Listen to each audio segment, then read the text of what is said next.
Tu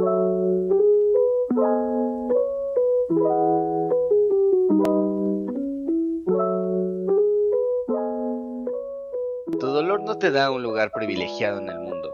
No te hace más sabio, más bueno, ni más digno de compasión. El sufrimiento no te hace especial, solo te hace humano. Cuando Ana terminó su relación, el dolor la quebró. Durante meses se aferró a esa herida como si fuera su identidad. Yo, la que todo lo dio y fue traicionada. Se repitió esa historia tantas veces que ya no sabía quién era sin ella. Cada conversación terminaba hablando de su ex, de lo injusto que le había sido, cuánto había sufrido. Su dolor se volvió una bandera, el símbolo de que ella sí había amado de verdad. Un día una amiga le dijo con cariño: Ana, no estás sufriendo, te estás instalando en el sufrimiento, estás viviendo en él. Esa frase le dio algo más que dolor, porque se puso a pensar y se dio cuenta de que era la verdad. Su dolor se había convertido en su forma de sentirse especial ante otros. El ego es astuto. Cuando ya no puede presumir éxitos, presume heridas.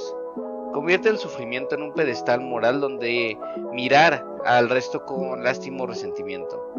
Pero el dolor no te hace mejor que otros, no te hace superior. Te recuerda que eres igual que todos los demás. Vulnerable, imperfecto, humano. Y cuando lo aceptas, se transforma. Aquí hay tres verdades incómodas de este hecho. Aferrarte al dolor te impide sanar realmente. Nadie te debe compasión eterna y tu historia no es una competencia de tragedias. La humildad en el dolor no es minimizarlo, es reconocerlo sin convertirlo en identidad. Hola, muy buenos días. Como siempre, yo soy Fortis y bienvenidos a Crece Contigo, tu podcast de desarrollo personal con la perspectiva de la terapia de aceptación y compromiso, también llamada ACT por sus siglas, tanto en español como en inglés.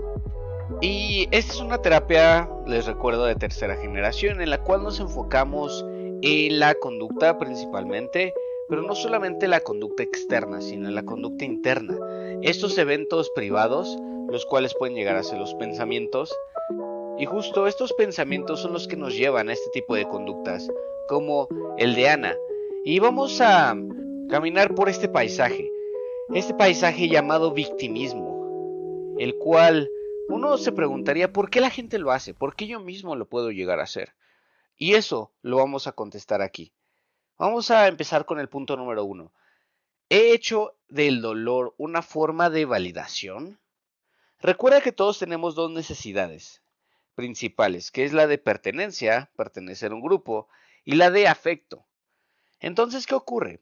Que la validación es una forma de obtener este tipo de afecto, este tipo de reconocimiento por parte de los demás, de hacernos sentir que somos parte del grupo, hacernos sentir un poco importantes y valiosos. A veces usamos el sufrimiento para sentirnos vistos, y eso hace que incluso se nos llegue a ver como la persona que siempre se anda quejando de su pasado y que siempre anda hablando de sí misma. Ana, por ejemplo, se sentía la más auténtica, que en este caso que su ex, por ser la que más sufría en la ruptura. Y esto es interesante porque si lo piensas, todos tenemos estas necesidades de validación, de sentirnos importantes, pero la forma más sana de satisfacer esta necesidad de validación, de aprobación, de valía, pues tiene precisamente que ver con quién eres tú realmente. Y aquí, el hecho de que tú hayas sufrido no quiere decir más que te aferraste a una realidad que no existe. Porque recordemos, ese es el origen de todo sufrimiento, el aferrarnos a algo que no es, al pelear contra la realidad. ¿Por qué? Porque la realidad siempre te va a aplastar, siempre te va a ganar. Y esa es la razón por la cual no podemos utilizar el sufrimiento como identidad. Porque es como decir que yo estoy en una lucha que estoy destinado a perder y eso me hace importante. Punto número 2. ¿Qué obtengo al seguir repitiendo mi historia de dolor? Bueno, pues obtienes muchas cosas, entre ellas la atención de otros, la compasión, la identidad. Pero también estás obteniendo un precio bastante alto, el cual es estar en soledad y el estancamiento. Piénsalo. Si tú dices que tu dolor te da identidad, que tú eres eso, pues realmente solamente vas a hablar de eso y a la gente eventualmente le va a cansar. Entonces no vas a tener esa compañía que tanto estás buscando, no de forma genuina al menos.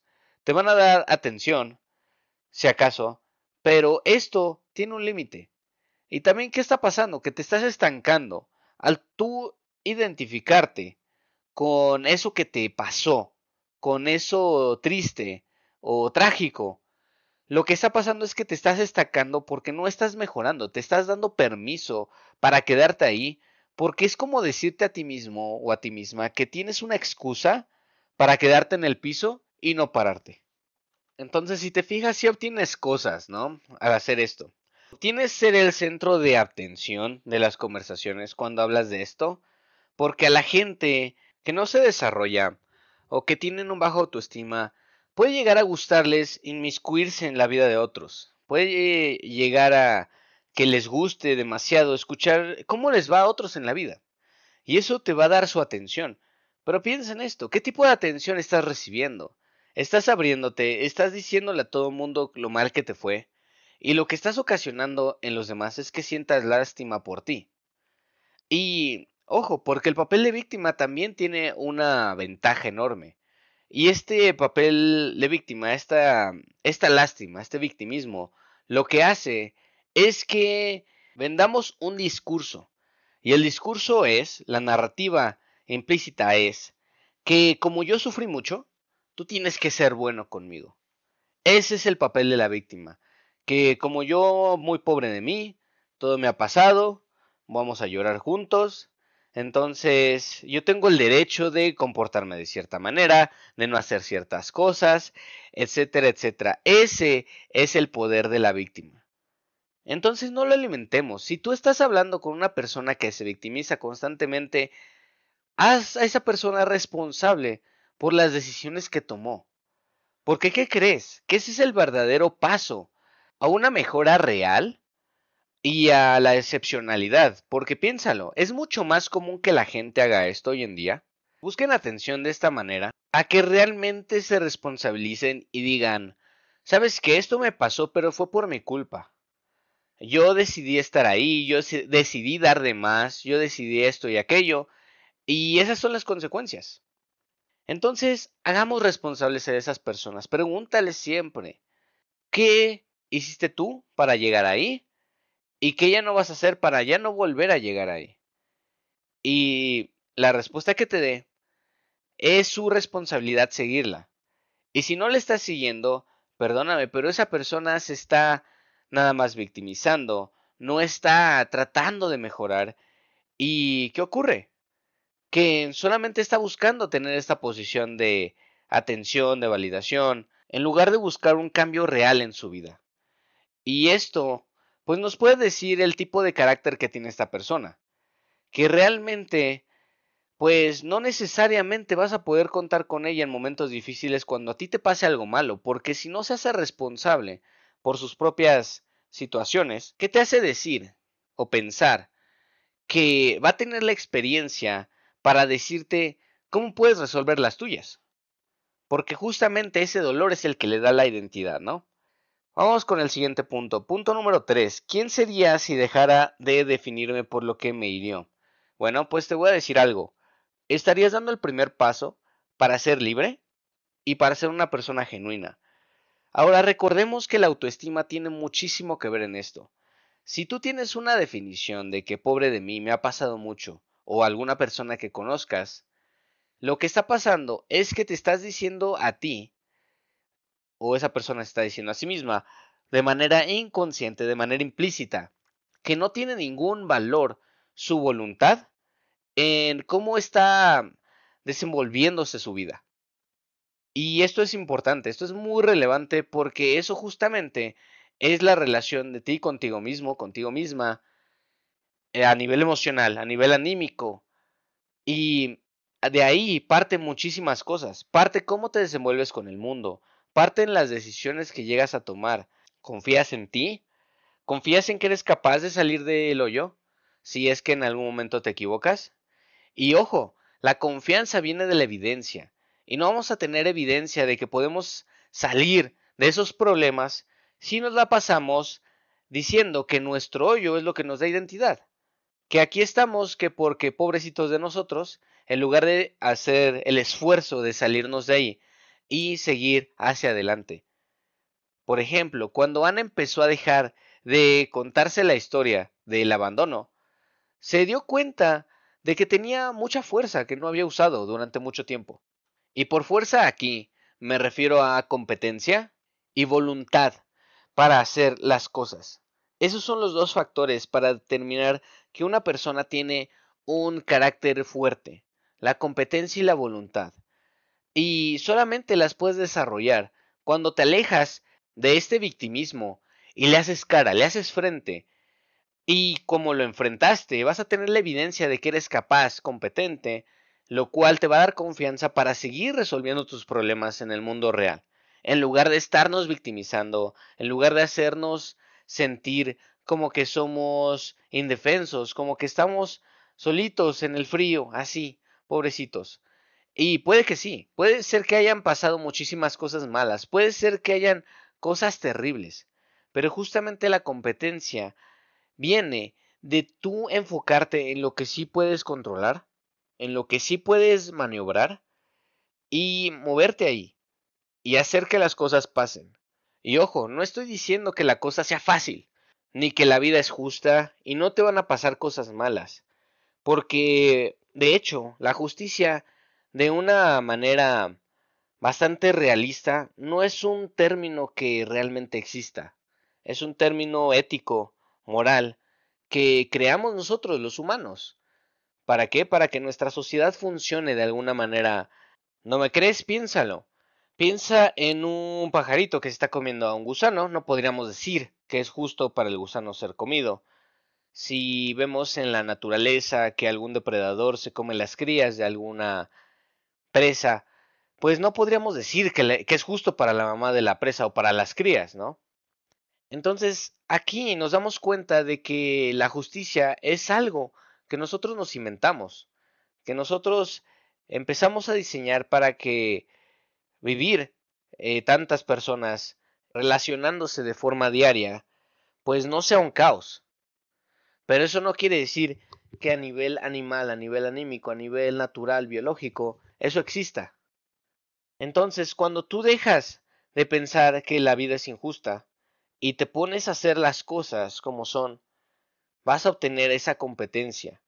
Cuando tú entiendes que tú realmente estás aquí y que eso no quiere decir que sea algo positivo por sí solo ni negativo por sí solo, y te das cuenta de que puedes generar valor para ti y para otros, dependiendo de las decisiones que tomes, ahí es cuando empiezas a obtener esa confianza y vas a obtener más competencia y eso te va a ayudar a abrirte las puertas de esta voluntad a la que me refería. La voluntad significa el deseo o la capacidad, el impulso de hacer algo por otros o por ti mismo o por ti misma.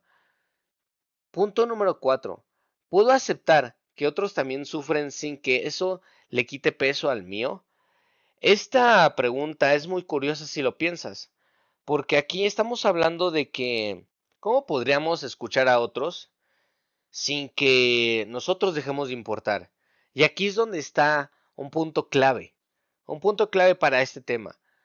Todos somos iguales de manera intrínseca y todos tenemos la misma importancia. El que una persona no te escuche no quiere decir que tú dejes de existir. Los demás no definen necesariamente tu valor. Y digo necesariamente porque dependerá del contexto. Si eres una persona que se dedica a la medicina, por ejemplo, pues sí, tu valor como médico pues puede estar definido por tus resultados, tanto en la práctica clínica como en la forma en que te ven tus pacientes, ¿no? Pero eso no va a definir tu valor intrínseco como persona, porque eso ya lo tienes. Y eso justamente es algo que pasó gracias a las leyes, gracias a el intento que se hizo de justicia. Y sí, no te estoy diciendo que todos tenemos las mismas capacidades y competencias, ¿eh? Porque una cosa es que tu vida no valga más que la del resto, y otra cosa es decir que tu vida no es más útil que la de otra persona. Porque ahí te estaríamos comparando con alguien en particular, en lugar de compararnos desde un punto más objetivo y más natural. Esa es la diferencia y esa es una perspectiva que te invito a tomar porque justamente el tú compararte con otros y sentirte superior o inferior a otros es uno de los más grandes problemas que puedes llegar a tener para tener una autoestima sano. Entonces, empecemos a ver las cosas como son y no como queremos que sean, ¿va? Reconocer el dolor ajeno te va a humanizar, te va a darte cuenta de que puedes generar un vínculo con las otras personas y que tienen más en común que diferencias, tienen más rasgos parecidos que diferentes. Piénsalo, todos tenemos dos ojos, dos orejas, una nariz, tenemos ciertas similitudes en nuestro sistema, tanto hormonal, en nuestro cerebro, en la forma en la que hacemos conexiones, en la forma en la que aprendemos, etcétera, etcétera, etcétera. El ego, en este caso, recordemos que el ego es la visión que no está alineada con la realidad de ti mismo o de ti misma. Y muchas veces esta máscara compensatoria, la cual se encarga de hacernos sentir un poquito mejor, porque a nadie le gusta sentirse menos que otros, bueno, pues nos hace querer sentirnos como las personas más heridas, las más lastimadas. Y pues, ¿qué pasa? Que realmente solamente quieres sanar, pero al hacer esto, al tener este hábito de dejar que esta máscara, que esta sobrecompensación nos nuble la vista, pues lo que hacemos es fingir que no tenemos nada. Y por eso tardamos mucho más en sanar, tardamos mucho más en superar esta situación, este obstáculo. Y terminamos prolongando un sufrimiento de manera innecesaria. A esto se le conoce como evitación experiencial, cuando nosotros no queremos pasar por una situación que nos hace sentir incómodos, que nos hace sentir un poco fuera de nuestra zona de confort, y por hacer eso terminamos no desarrollándonos o no llegando al otro lado de este puente en el cual nos puede llegar a estar esperando paz, tranquilidad, soluciones para nuestros problemas, etcétera, etcétera, etcétera. Entonces demos ese paso y dejemos de evitar esa incomodidad, porque nadie te dijo, más que la televisión, las redes sociales, etcétera, que la vida es así. Y es ahí donde nos podemos poner a pensar de dónde vienen estas ideas inconscientes en las cuales nosotros tenemos esta aversión a la incomodidad. Que sí, hay un factor biológico, estamos diseñados para ahorrar energía. Y esto hace que al cerebro y a nuestro cuerpo no nos guste y justamente estemos rechazando todo el tiempo, pues sentirnos cansados, sentirnos incómodos, porque no queremos invertir energía de más y estamos diseñados para ahorrar energía, porque el cuerpo que tenemos está diseñado para un mundo en el cual ya no estamos, en el cual hay carencia de recursos en el aspecto alimenticio. Entonces te invito a que desafíes esto, a que desafíes esa configuración de fábrica y no tan de fábrica, porque también puede venir de discursos más modernos. Y al ponerte tú en una situación de incomodidad, vas a darte cuenta de que tal vez, después de cruzar ese puente pesado, mientras tú cargas unas cadenas o algo que no te deja avanzar tan fácilmente, bueno, pues tal vez después de hacer todo esto, vas a obtener algo invaluable. Vas a obtener algo que no hubieras obtenido de ninguna otra manera y algo que es tan valioso que te hubiera gustado haberlo hecho antes. Punto número 5. Y punto final del episodio. ¿Qué pasaría si mi dolor fuera solo una parte, no mi totalidad? Y aquí justamente me gustaría cerrar con esta idea. Podemos usar este dolor como una semilla de amor propio, de autocompasión, pero no en el aspecto de pobre de mí, no en el aspecto victimista, sino como algo más genuino, como entender que tú hiciste siempre lo mejor que pudiste y todo lo experimentas en el tiempo presente, es decir, no puedes saber lo que va a pasar, no puedes saber lo que te espera detrás de todas esas decisiones. Entonces lo que te ocurre como consecuencia de esto, pues realmente es algo desafortunado, claro que sí, pero eso no te define. No uses eso como un escudo de orgullo o sentirte que tienes algo de especial por haber sufrido, porque eso nos pasa a todos. Entonces utiliza tu dolor como algo de lo que puedes aprender, algo sobre lo que puedes construir y no como el centro de tu identidad. Para cerrar, recordemos que tu dolor no es una medalla, no necesitas sufrir más que otros para merecer amor o respeto. La humildad llega cuando entiendes que no hay jerarquías en el sufrimiento, solo seres humanos intentando sanar. Aquí vamos a tener un reto. Cuando hables de tu dolor esta semana, pregúntate lo siguiente: ¿estoy compartiendo para liberar o para justificar? Y ahí es donde vamos a ver la verdad de por qué hacemos lo que estamos haciendo. Y si descubres que lo estás haciendo para justificar, guarda silencio por un momento. Escucha lo que tu sentimiento, lo que tu herida intenta enseñarte en lugar de repetirla. Y eso, te aseguro, que justamente te va a liberar. Muchas gracias por estar aquí conmigo, gracias por llegar hasta el final del episodio. Yo sé que no es fácil escuchar todos estos temas de manera continua, pero si lo hiciste, te felicito, porque esto es un paso importantísimo en tu desarrollo personal. Estar combatiendo esa voz interna que te dice que tienes más derecho a sufrir que otros, esa voz que te dice que tú eres mejor que otros por esto, etcétera, etcétera. Y te mando un abrazo, porque necesitamos más gente como tú en el mundo, más gente que esté dispuesta a pasar por esa incomodidad precisamente para poder aportar algo más al mundo.